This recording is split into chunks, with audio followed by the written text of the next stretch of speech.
let's get into this. So, those of you who might remember, I made a post a few weeks ago about how I finished Devil in Me and how I would make a video on it once I had had a chance to sort out my feelings and had a chance to play it a bit more and explore some more paths. So I intended for that to be the case. I fully intended to replay Devil in Me, to watch some YouTubers play it, to maybe even 100% the game because I hate having Steam games that just sit there with a bunch of achievements to get and I only have like half of them. It drives me nuts. And so I left it installed despite the fact that when I went to install Ultimate Fishing Simulator, which needed like 16 gigabytes of space, my computer told me I had 4 left, and I could not figure out why until I realized that Devil in Me is like 65 gigabytes. Why? I don't know. That's a little bit ridiculous, but whatever. I left it installed anyway. The problem is that I installed Ultimate Fishing Simulator, and this is not going to be an Ultimate Fishing Simulator video. In fact, I think I played Ultimate Fishing Simulator for like an hour and a half before I got annoyed with it. But what that does mean is that I installed a fishing sim instead of playing Devil in Me. I also played a lot of The Long Dark, which, reasonable. That's one of my favorite games, and I still have an achievement I need to get in that. Plus, it had a DLC. But I also did some other things. I downloaded some acapellas for more music remixes. I worked on modding Heavy Rain, even though that basically came down to the very tedious rebuilding of the image files, which are missing all of their headers. I even made a whole bunch of Sims and then got them addicted to Sims drugs and watched them crash their rockets. I did a whole lot of stuff that was not playing The Devil in Me. And this is not because I forgot about The Devil in Me. I would occasionally think about The Devil in Me, go, I need to play that so I can make this video, and then do anything but. So, you're getting this video with me having played it once, because if I had to keep waiting until I played it again, we would probably not have this video. Now, I want to go ahead and state, right for the record, that I did not hate The Devil in Me. In fact, I quite liked The Devil in Me. I had a really good time playing it with my parents. We had a lot of fun, despite some issues that I'll get to later. But as you can surely tell, it was not my favorite of the games. That said, it was not my least favorite, and in fact, it was not even really low on the scale. If I had to rate it, I would probably put it right behind House of Ashes, tied with The Quarry, if not above it. I thought The Devil in Me was a great entry as far as the Dark Pictures anthology goes. It just didn't really hold my attention in the way that I would need to for a replay, and a few additional issues that came up kind of helped prevent me from wanting to play it. But to explain why that is, I'm going to have to get into some spoilers for the game. I won't go into in-depth spoilers, so if you're wanting to play this game, I'm not going to spoil any of the mysteries, but I will spoil some environmental stuff, some types of the plot structure, some areas you'll end up in, some mechanics, things like that. So if these are features that you want to be unspoiled for, please go ahead and click off. That's totally fine. But if you don't mind, or you don't mind, but you don't want really big spoilers, you can still watch. If I change my mind somewhere in the course of this video, I will put a big spoiler warning, don't worry. So let's go ahead and start off with the basic premise of the game. Like the other Dark Pictures anthology games, The Devil in Me starts with a main cast of 5 characters. We have Charlie, Kate, Jamie, Mark, and Aaron. This group is part of a crew that makes documentaries or YouTube videos or something. I think they have an actual documentary series. Weird, but whatever. And they like to cover serial killers and other mysteries like that. So Charlie is the producer, the director. Kate is kind of the face of it. She's the voice and the host. Mark handles videography. Jamie is technical and lighting. And Aaron handles the sound and Charlie's intense neediness. Their latest project is to cover the murders of H.H. Holmes, known for being America's first serial killer based out of Chicago in the late 1800s. While they're working on this, they are invited to the house of a man named Dumet, who is a serial killer fan and who recreated the murder hotel of H.H. Holmes. So the group accepts the offer, doesn't question it, because this is a horror game, and we need a trope in order for them to end up trapped on an island with a real serial killer. This is a great setup. It's actually very reminiscent of Until Dawn, and it uses the things that Until Dawn used to make it work. These are really standard horror tropes, so it's not like this is unique to Until Dawn, but for the Dark Pictures anthologies, I think this is easily the strongest parallel. You do have characters trapped in areas like pretty much every other game, but this one with the kind of slasher motif is very Until Dawn, except for the fact that in Devil in Me, the threat is real. So let's go ahead and first talk about some of the things that Devil in Me did very, very well. And since we were already talking about the comparison to Until Dawn, especially for the setting, I want to go ahead and talk about the setting for a minute. So the setting, especially the main setting, the hotel, is really cool. It's dark, it's scary, it's maze-like, and there's actually a real maze out on the grounds. There's weird shit. There's things to explore. There's jump scares that actually work. There's just creepy animatronics just around, and there is a plot reason for it, but, they're just creepily looming. It works really, really well. I really liked the interior setting. I wasn't as big of a fan of the exterior setting, but that's not like to say it was bad. It was actually quite pretty, and I really liked the introduction of a new mechanic, which was to allow you to kind of parkour your way around. So you could kind of climb up certain ledges, you could you could jump to other ledges, you could cross branches, and it was still a mostly linear experience. You still had, a point A to point B, but you had a few different ways you could get there, and you could end up walking in circles a few times. I was actually surprised by how much of the game used these mechanics, not just outdoors, but indoors as well. There were quite a few little puzzles to solve, and in fact, there was the introduction of puzzles. We had a kind of a puzzle in the quarry when it came to the electrified cages, and we saw a return of that sort of puzzle, but this is kind of a new thing for the DPA and just other Supermassive games in general. You don't typically have little puzzles, but these were like true Resident Evil style puzzles, and that was pretty fun. I was surprised a bit by how much of the game took place outside, though that is kind of a pacing thing that I will get to later on in the review here. But I do have to add, in addition to the puzzles and the little parkouring stuff, we got something else that we have needed for so long. We got a run button. I know, right? We got a run button in a Supermassive game. That was amazing. And I used it. I used it to run around these big areas so that I could look for collectibles and stuff. It was really, really great. Great addition, and I hope that they keep it. The settings were a big positive for Devil in Me.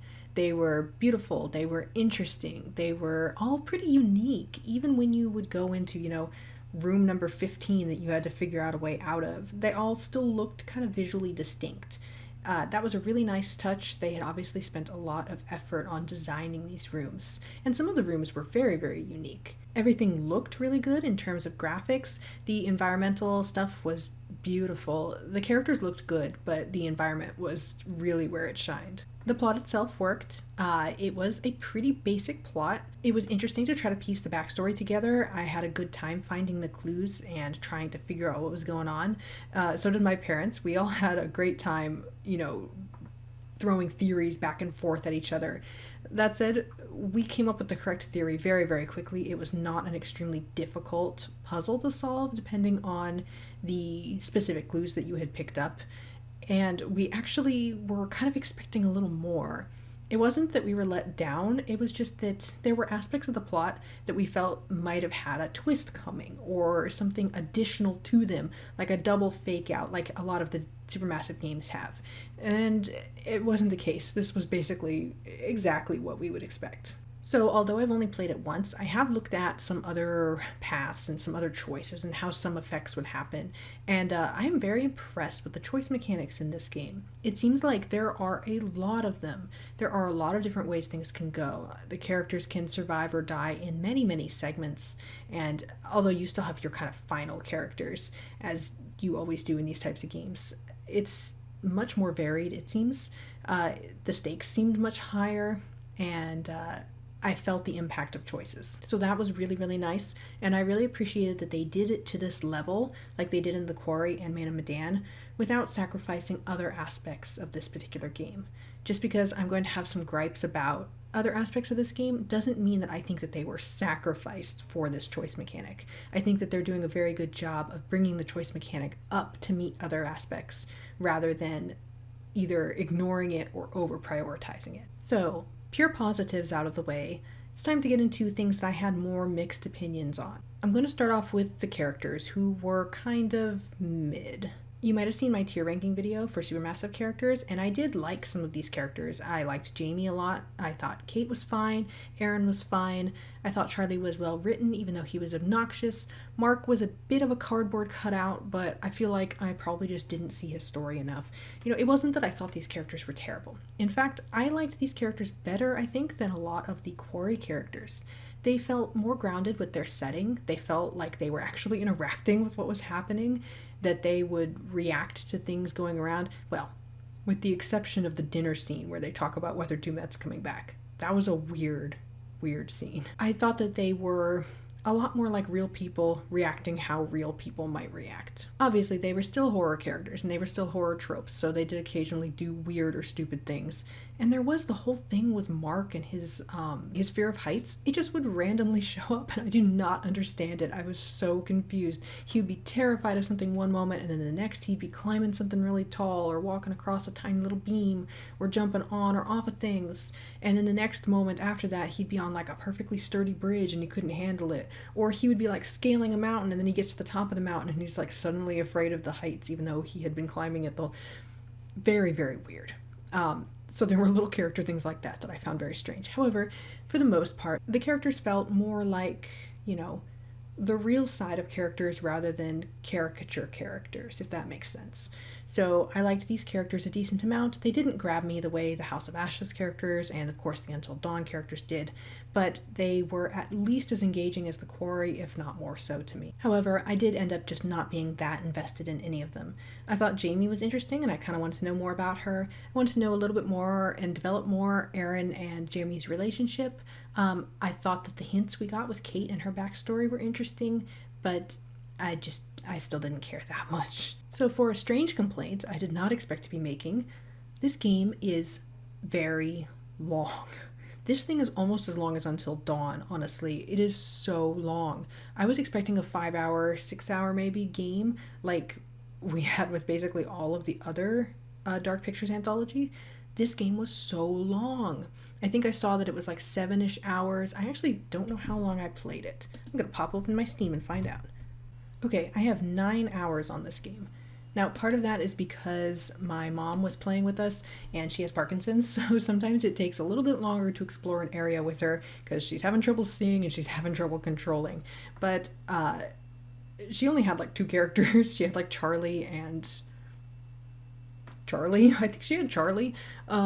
So most of that would not have been accounted for with that excuse. This was a long game. So I wouldn't have necessarily had a problem with this if it weren't for, one, I was expecting it to be shorter and we had kind of allotted our time for it to be shorter, and 2, that it didn't need to be this long.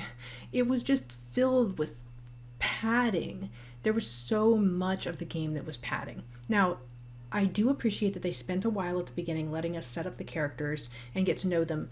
That's something that I've always advocated for. I think that's something that makes Until Dawn and House of Ashes both very strong. You get really good looks at these characters before you get into the dangerous situations, and so you actually care about the characters. It didn't really work here for me as far as caring, but I at least really appreciated the effort.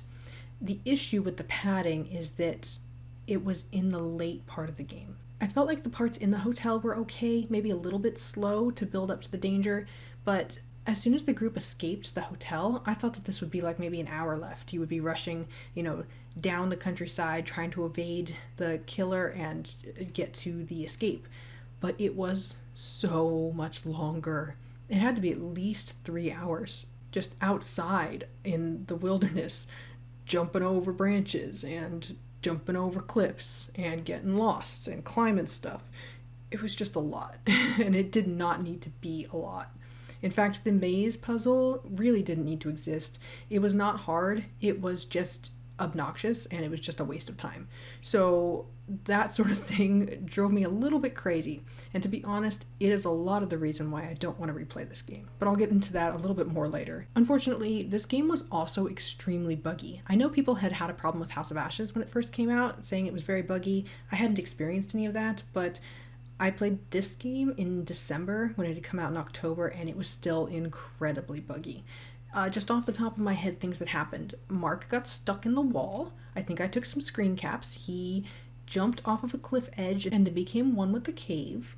So that was a thing.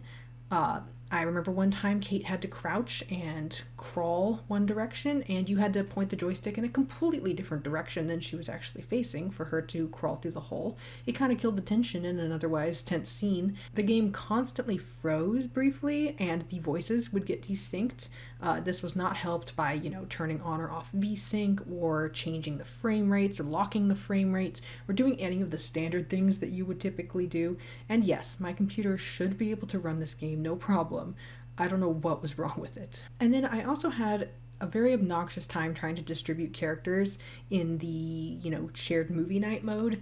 I don't know why the prologue characters count as characters when it's tallying up how many players have how many characters, but that in itself wouldn't have been a problem if I were allowed to asymmetrically assign characters. I was not impressed by the fact that I had to assign characters basically evenly, and that any spare extra characters had to go to the first few players. As I said, my mom has Parkinson's. We didn't want to give her a million characters, so we eventually had to back all the way back out, reorder who was in what position, and then go back in, because otherwise you just literally could not assign characters in the order you wanted, and it was counting the prologue characters against you. Very, very strange. Things that I would figure Supermassive should know better at this point, and really made me go into the game a little bit miffed to start off with. It wore off pretty fast, but it was not a great start. But all of that said, these are overall very minor complaints. Some glitches, it just happens. Some bad UI, it happens. The characters weren't that strong to me, no big deal, especially because they might have been considered very strong to other people, and also I really only gave this game one try. It's possible I would like these characters a lot more if I played it again. The problem was they didn't grab me enough. And then the game was too long and full of filler. Again, that's an issue that is not an issue for some people. Some people probably really, really like that. And the game had a lot of very, very strong points. The environment was beautiful. The addition of puzzles was great. The setting was fun. The plot was fun. The killer was actually dangerous. It had a cool, scary atmosphere. These were all great aspects to this game. The choice aspects were also fantastic. Can't leave those out.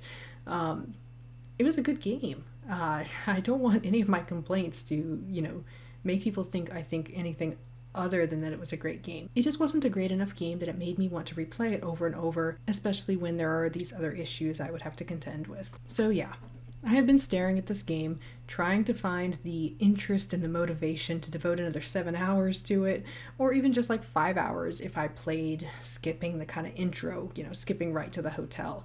But I just haven't found it. Instead, I kind of look at The Long Dark, where I could, wander in circles for hours, get mauled by a bear, and then freeze to death. Or Ultimate Fishing Simulator, where I could load it up and I could walk around like I was in like a 2014 Unity game and then try to figure out what a number 4 fishhook is. Or I could work on reconstructing textures for Heavy Rain in the hopes that I might find something fun or interesting, like the fact that Jaden apparently has chocolate milk in his hotel room for some reason. Chocolate milk, vodka, and a bunch of convenience store snacks, which sounds about right, honestly. But all of these things have felt more appealing to me than playing The Devil in Me. And honestly, the only reason I haven't uninstalled it and gotten my 60 gigabytes back is that I don't want to go through the effort of reinstalling 60 gigabytes if I do get the urge to play it. So I guess ultimately, that is my take on The Devil in Me. I am sorry if you guys were hoping for something a little more concise or a little more interesting or a little more glowing. But I did want to get this actually recorded and put up instead of just talking about, getting it recorded and put up. I also wanted to say that I am so hype for Directive 8020. That looked so cool. I think I was more excited about that vision when we got that particular picture in Devil in Me than I was about anything in Devil in Me itself. It looks really, really cool. I love spacecraft, so I'm looking forward to it. I really appreciate that Supermassive does seem to take feedback and does seem to listen. I've said this before, but I think that's a really nice thing. It doesn't feel like you're talking into the void when you make critiques. I think that they've really shown that they've learned from issues of Maid of Medan and Little Hope. House of Ashes was a banger. The Quarry wasn't for me, but overall it was amazing. The Devil in Me, again, not hitting the way House of Ashes did, but like The Quarry, it was good. We didn't backslide, really. I mean, House of Ashes was a standout, so I don't think I can really compare to it too much. We didn't regress, though. I feel like Supermassive is getting better and better at balancing the different aspects of their games together, and we're getting closer and closer to another, like, perfect storm. This progress is what keeps me excited for each new game that they put out and keeps me coming back to try them, even if they are apparently 8 hours long. So that's it. Thank you for getting to this point, and thanks for watching.